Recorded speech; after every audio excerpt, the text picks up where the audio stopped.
Assalamualaikum Cikgu Malini. Assalamualaikum warahmatullahi. Untuk sesi temu bual ni saya akan tanyakan beberapa soalan lah. Kemungkinan dalam 4 ke 5 soalan saya akan tanya kepada cikgu. Jadi soalan ini berfokuskan kepada dasar pendidikan dan pengurusan sekolah. Jadi soalan pertama saya, apakah dasar pendidikan utama yang menjadi fokus pelaksanaan di sekolah kebangsaan Taman Kerusi Polis ini? Okey, kalau sebut berkaitan dengan dasar ni, so dasar kita kena tengok dari segi kita di mana. So macam sekarang ni kita berada di sekolah. Sekolah fungsi dia adalah pelaksana. So dasar ni adalah satu yang telah dirangka oleh pembuat dasar untuk menjadi satu panduan kepada pelaksana berdasarkan keperluan semasa dan akan datang. So, jadi dalam konteks sekolah ni, kalau merujuk pada soalan Cikgu Haikal, kami sebenarnya sebagai pelaksana, kami tak ada dasar yang berbeza dengan sekolah lain. Kita semua dasar yang satu. Dasar ini satu je yang telah ditetapkan oleh kabinet. Dan kalau yang terbaru kita lihat sekarang ni, Rancangan Pendidikan Malaysia 2026-2035. So inilah yang dasar terkini yang kita laksanakan di sekolah. Tetapi sebenarnya sebelum tu dia ada juga Pelan Pembangunan Pendidikan Malaysia 2013-2025. Tu yang dalam tu ada TS25 dan sebagainya lah. Dia dalam 10 tahun dia punya dasar tu ada perubahan sikit. Jadi kita sebenarnya meneruskan je lah. Dan untuk makluman, sekarang ni kita sedang dalam proses untuk memastikan Rancangan Pendidikan Malaysia 2026-2035 dapat kita buat di sekolah sebab dia baru tahun pertama kan. So dalam masa terdekat ni kita akan lihat pada kurikulum. So walaupun 2027 untuk tahun 1 tetapi dia dah sebenarnya dah mula pada 2026 lagi tahun ni untuk prasekolah. So jadi pelaksanaan dasar tu dasar yang sedia ada lah yang kita ikut Rancangan Pendidikan Malaysia itu. Dan walaupun dia Rancangan Pendidikan Malaysia ni baru tahun ni tetapi dia masih fokus kepada falsafah pendidikan kebangsaan itu sendiri. Dan kita di sekolah klien kita murid. So jadi memang banyaklah bukan banyak, memang fokus utamanya kita adalah untuk sebelum ni kemenjadian murid. Lebih kurang macam tu je. Terima kasih Cik untuk soalan pertama. Dan untuk soalan kedua, bagaimanakah pihak sekolah melaksanakan aspirasi falsafah pendidikan kebangsaan dalam pengurusan sekolah? Okey. So untuk pengurusan sekolah ini kita kena melihat lokaliti. So jadi macam di SK Taman Operasi Polis ini kita macam saya sebut tadi dasarnya adalah Rancangan Pendidikan Malaysia. Apa yang nak kita capai sebenarnya. So jadi dekat situ sesuai dengan perubahan semasa, kita kena pintu terbuka. So maksud saya dalam konteks sekarang, dalam dunia yang bergerak sekarang ini, untuk memastikan kita dapat membina murid yang holistik lah, maksudnya pencapaian holistik ni tidak hanya sekolah saja. So kita kena libatkan pemegang taruh yang lain. Contohnya PIBG, komuniti, pihak agensi kerajaan, swasta untuk sama-sama terlibat supaya dasar yang kita laksanakan ini dapat mencapai matlamat dia. So kesimpulan dia, pelibatan ibu bapa, PIBG, pihak swasta dan NGO sangat penting untuk membantu sekolah merealisasikan hala tuju sekolah ini berdasarkan dasar pendidikan yang terkini. Terima kasih Cik untuk soalan yang kedua. Jadi saya teruskan dengan soalan yang ketiga.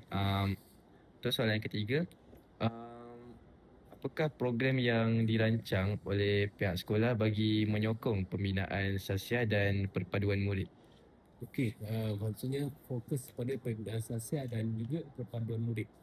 Okey, untuk pembinaan sasiah, kita bermula 2024 sebenarnya. Kita ada satu uh, aktiviti yang kita panggil karakter murid SK Taman Kuasa Polis. So karakter murid SK Taman Kuasa Polis ini kita hasilkan berdasarkan isu-isu semasa yang berlaku di sekolah ini. Jadi kita fokus kepada pembentukan akhlak, kemudian berkaitan dengan kebersihan dan juga tingkah laku. Jadi berdasarkan isu-isu yang ada ni sebelum ni di sekolah ini, so 3 perkara ni kita fokuskan lah kepada murid untuk pembangunan sosial, dan disiplin dan sebagainya lah. Dan untuk perpaduan, kita tak ramai murid, bukan, maksudnya di sini pecahan dia murid bukan non-Muslim lah, senang cakap. Dia lebih kurang ada dalam 5 orang ni. Tapi tak bermaksud aktiviti yang berkaitan dengan perpaduan ni kita tak boleh buat. So sebelum ni kita panggil rancangan untuk perpaduan ini, kita selitkan dalam aktiviti-aktiviti panitian yang kita buat. Contoh panitian sejarah.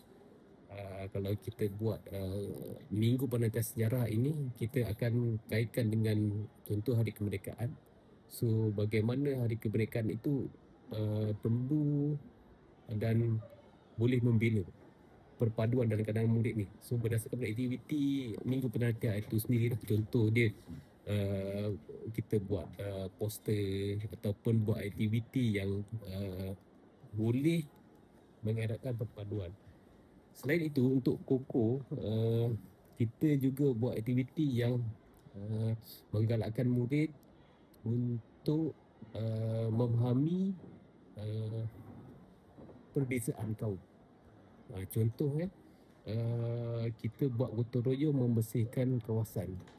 Dan kita buat contohnya kita buat di surau, bukan surau sekolah, surau Taman Kuasa Polis, dan juga tempat persatuan penduduk, aktiviti persatuan penduduk lah. Dia ada, kalau dulu kita panggil balai raya, pusat komuniti penduduk.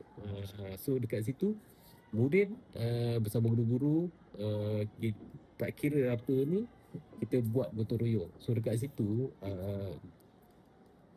murid akan berfikir kenapa dia kena buat tu, kenapa dia pergi ke sini walaupun itu bukan rumah ibadat mereka. So dekat situ dia ada proses pembelajaran yang membentuk konsep perpaduan berdasarkan apa yang dia belajar semua dalam kelas. So dalam kelas ni banyak teori. So jadi bila kita buat aktiviti kat situ, dia terus secara langsung bergaul dan sebagainya. Itu antara lah sebagai aktiviti yang kita buat. Okey. Baiklah, untuk soalan kasih Cik, untuk soalan kedua terakhir saya, apakah cabaran yang dihadapi oleh pihak sekolah sewaktu ataupun dalam melaksanakan dasar pendidikan semasa ini? Okey, cabaran yang paling utama sekarang adalah kefahaman tentang dasar itu sendiri. Yang pertama guru-guru, yang kedua ibu bapa. Sebab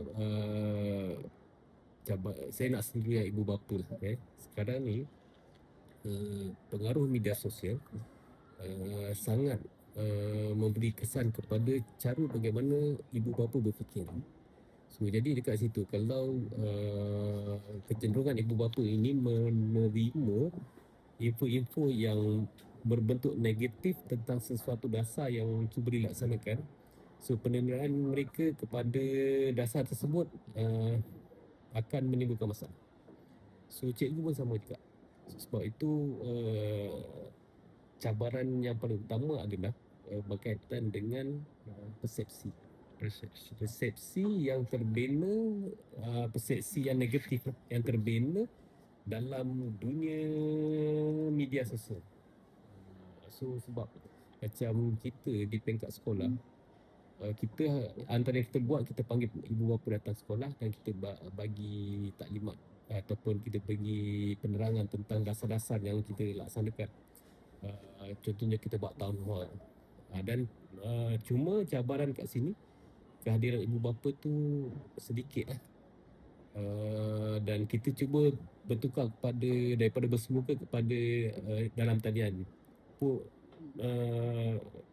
Kita buat ada perubahan sikit lah. Maksudnya perubahan daripada segi penyertaan tu lebih ramai. Tetapi masih tak cukup lagi sebab media sosial TikTok, tak boleh sebut lah. Contoh yang media sosial yang ada ni, pengaruhnya lebih kuat. So dekat situ banyak perbincangan yang lebih kepada persepsi bukannya pada fakta. Itu cabaran kita sebenarnya. Kita berusaha menerangkan fakta, tetapi dalam dunia media sosial bercerita tentang persepsi. Jadi bila berlaku pertemuan macam tu, dia akan menimbulkan wujudnya jurang pemahaman, jurang penerimaan antara pihak sekolah dengan ibu bapa. Bila jurang ni makin besar, so maksudnya kerjasama kita akan semakin jauh. Kita akan semakin kurang bekerjasama dan sentiasa berbeza pendapat. Jadi bila jadi macam ni, mangsa dia adalah murid. Murid sebab kita tak dapat sokongan. Tadi soalan yang pertama berkaitan dengan macam mana pelibatan pihak lain kan. Pelibatan tu penting, tapi bila dah jadi macam ni, cabaran kita nak kurangkan jurang. Itu cabaran yang paling utama lah. Utama yang lain, cabaran ni kita tak ada isu sangat. Cuma cabaran yang berkaitan dengan media sosial ni je yang banyak lah. Bukan dasar pendidikan je sebenarnya. Dasar-dasar negara yang lain, kebanyakannya bila nak diimplementasikan, dia akan mendapat satu reaksi yang sangat hebat di Malaysia. Dan data juga menunjukkan rakyat Malaysia sangat aktif dalam media sosial. So jadi macam mana kita nak gunakan tu media sosial tu sebenarnya, aktif tu dah bagus dah. Cuma kita nak tengok bagaimana yang aktif tu daripada persepsi kepada fakta. Itu dari segi penggunaan media sosial. So macam tu lah. So cabaran yang utama ni itu dah sebenarnya. Yang lain sebenarnya itu isu yang biasa yang kita boleh handle dengan pihak PD, jabatan dan juga komuniti. Terima kasih Cik. Seterusnya saya teruskan dengan soalan terakhir saya lah. Jadi soalan terakhir saya ni soalan yang jenis terbuka. Jadi soalan terakhir tu bunyi pada pandangan cikgu, sejauh manakah program sekolah ni berjaya mencapai matlamat pembinaan negara bangsa? Negara bangsa. Okey. Satu, peranan sekolah, kita kena tengok definisi kat situ. Satu lagi, negara bangsa. So negara untuk membina generasi lah maksud saya kan. So ni dua kita kena lihat. Saya tengok dulu fungsi sekolah. So fungsi sekolah tadi kita dah clear. Okay, sekolah ni adalah satu tempat untuk kita membina individu secara holistik. Semua aspek kita nak dia seimbang sebenarnya. Itu yang kita perlukan. Dan apa yang kita buat ini ada berdasarkan dasar yang dilangkuk oleh pembuat dasar, berdasarkan keperluan negara pada akan datang. So jadi kita akan laksanakan di sekolah dan kita telah laksanakan pun di sekolah. Dan kenapa kita laksanakan semua ini adalah sebab ni tadi yang saya dah sebut, kita ada permintaan kepada beberapa faktor untuk masa depan. Permintaan ni maksud saya apa yang negara perlukan, bagi generasi macam mana yang negara perlukan pada masa akan datang berdasarkan cabaran-cabaran yang ada pada masa. Jadi kita committed untuk pastikan murid-murid kita ini sentiasa diberi ruang yang secukupnya supaya dekat situ potensi mereka ni kita boleh gilap, yang akhirnya dia ada ruang untuk meningkatkan kepercayaan diri secara holistik yang disebut tadi. Dan kita tak fokus saja kepada pendidikan akademik yang disebut akademik itu. Sebab tu kita banyak platform-platform yang kita buka secara maksudnya kita terbuka lah, platform siapa boleh join. supaya lebih ramai murid terlibat dengan aktiviti. So contoh dia, kita ada kesenian, kita ada berkaitan dengan kesukanan, berkaitan dengan STEM. So program-program ini sebenarnya adalah tapak asas untuk melahirkan satu generasi yang saya sebutkan tadi, generasi yang holistik dalam semua aspek. Dan akhirnya semua murid ini dia akan mempunyai daya, kalau dalam konteks pasaran ni, dia ada keboleh pasaran. Walaupun di sekolah rendah, tapi kita kena develop dia pada awal ni sebab dia akan bawa ke sekolah rendah. Dan daripada sekolah rendah ni juga kita kena bentuk dia punya soft skill. Ini masalah utama yang berlaku pada mana-mana negara yang sedang bergerak maju. Soft skill, human punya nilai dan sebagainya. So jadi ini yang kita terapkan supaya nanti apabila murid ini dia boleh gunakan pengalaman, dia boleh gunakan ilmu, dia boleh menggunakan apa saja yang dia dapat di sekolah ini untuk dia memberi manfaat pada orang sekeliling dia apabila berada dalam dunia pekerjaan, berada dalam masyarakat. Negara bangsa ni dekat sini. Masyarakat, dalam komuniti setempat, dia walaupun dia kecil asalnya, tapi di situlah daripada sekolah pergi ke college, universiti, kemudian pergi ke pasaran kerja dan juga dia berada dalam komuniti dia.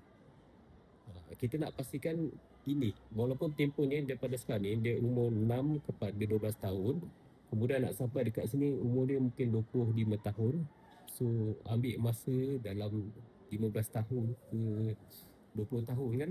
So peringkat asalnya di sini lah. Itu yang tadi Tabida tanya soalan tu, macam mana fungsi sekolah untuk pembinaan negara bangsa ya. Itu dia. So kita kena develop dia daripada awal. Di SK Taman Kasut Polis ini kita berbeza dengan dulu. Dulu kita kata datang sekolah nak pandai dapat A semua. Sekarang kita nak datang sekolah, dia dapat ilmu, dia dapat pengalaman supaya dia boleh gunakan ilmu ini untuk 15 ke 20 tahun ke depan. Supaya negara kita dapat ditadbir dengan yang sepatutnya. Sebab kalau generasi yang ada sekarang ini, soft skill-nya tak ada, kemudian dia pembangunan dia tak seimbang. Ada murid yang boleh score 4 flat apa semua, tapi dia punya empathy tak ada.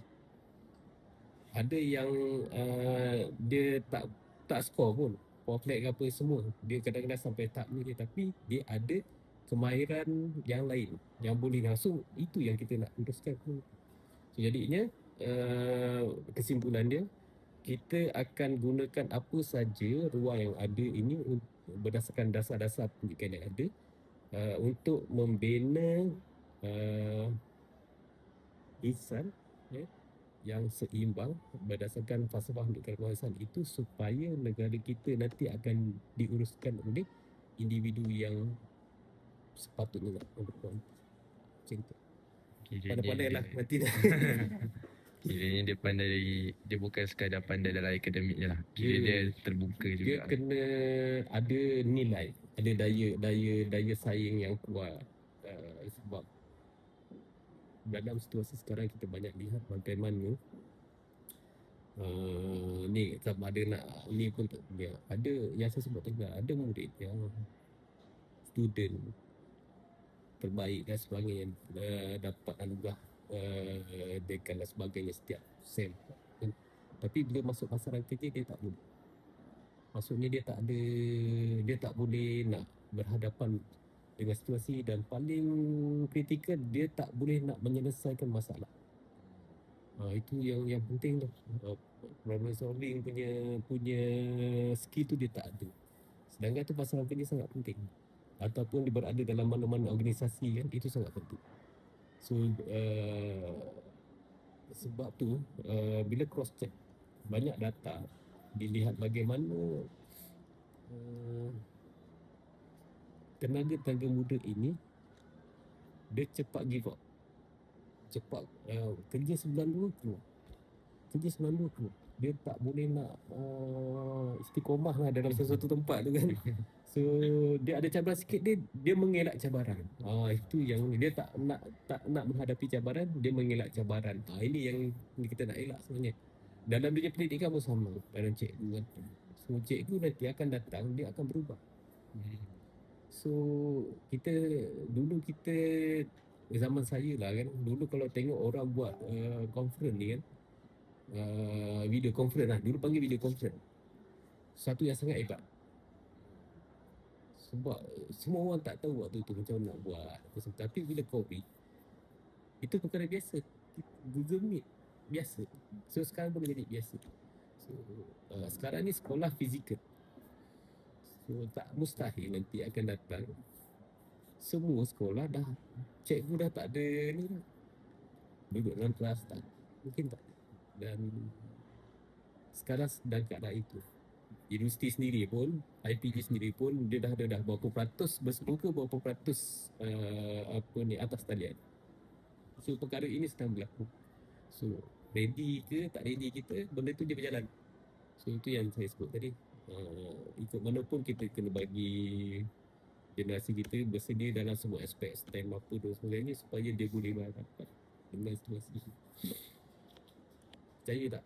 Cikgu sekarang cikgu tuition, dulu cikgu tuition pun memang pendapatan dia pun hebat lah, 5,000, 6,000 kan, gaji dah ada ni. So buat tuition lagi boleh, tapi sekarang bukan lagi hebat lah, bukan lagi 5,000 tau, 30-40,000 sebulan. Sebab apa? Contoh cikgu yang pakar, dulu dia buka pusat tuition, dia mengajar sejarah contoh kan, SPM lah contoh. So student dia tu, orang sekitar ni, kalau dia buka dekat sebelah Air Malik tu kan, contoh. So orang yang datang, murid yang datang adalah murid sekitar ini, ataupun jauh sikit mungkin pergi ke Batu Cave ke pergi Sentul apa semua. Tapi bila dia buat kelas online, dia kenakan satu orang cuma satu subjek, contoh RM10. Dia target bukannya dekat Batu Cave tau, bukannya dekat Taman Kuasa Polis, satu Malaysia. Sebab tu walaupun RM10 tapi volume dia tinggi. Itu dia boleh dapat 40-50 ribu. Satu lagi saya ambil contoh paling mudah. Dulu orang nak kerja best lah dulu tahun 80-an, zaman saya pun tak lahir lagi kan. Ramai rakyat Malaysia ni pergi ke Singapura, kerja di Singapura. Sebab nilai duduk sana sampai satu masa ramai lah pergi. Sekarang pun masih ramai, tapi dunia sekarang dah berubah tau. Generasi yang kita lahirkan ni bukan untuk pasaran Malaysia saja. Kita nak dia ada pasaran, boleh satu dulu. Sekarang nak interview tak perlu pergi ke Singapura. Semua interview secara atas talian. Sekarang nak buat kerja tak boleh di Singapura. Kerja dengan company Singapura tapi dia duduk dekat Kuala Lumpur. Macam mana dia kerja? So pagi dia duduk buka laptop meeting pagi, present apa nak buat hari ni. So petang nanti dah nak habis waktu kerja 4:30, 5:30, masuk balik, dia present apa yang dia dah buat kerja dia. Company kat Singapura, dia duduk dekat Kuala Lumpur. From home kan? Work from home. Sekarang ramai dah macam tu. So jadi sebab tu kita kena ready tau. Kita tu yang saya cakap tadi, bukan kita nak lahirkan murid yang pandai dia, tapi dia tahu menggunakan peluang yang ada. So ramai dah sekarang ni anak-anak muda yang umur dalam 30-25 kerja dia macam tu. Dia duduk kat rumah, dia tak pergi office apa semua, dia buat mini office kat rumah dan dia bekerja dengan syarikat pengajar dia. Syarikat yang besar tau, so, macam tu kemahiran dia. So macam mana tu yang saya sebut tadi, kita nak develop dia punya skill. So macam mana dia nak bersaing dengan orang lain, bukan saja kat Malaysia tapi satu dunia. Dan pembangunan tu akan beri impak pada negara. Sebab persepsi ataupun pandangan senang cakap bos-bos yang ada dekat company-company besar yang ada dekat dunia ni, dia akan melihat yang positif dengan Malaysia.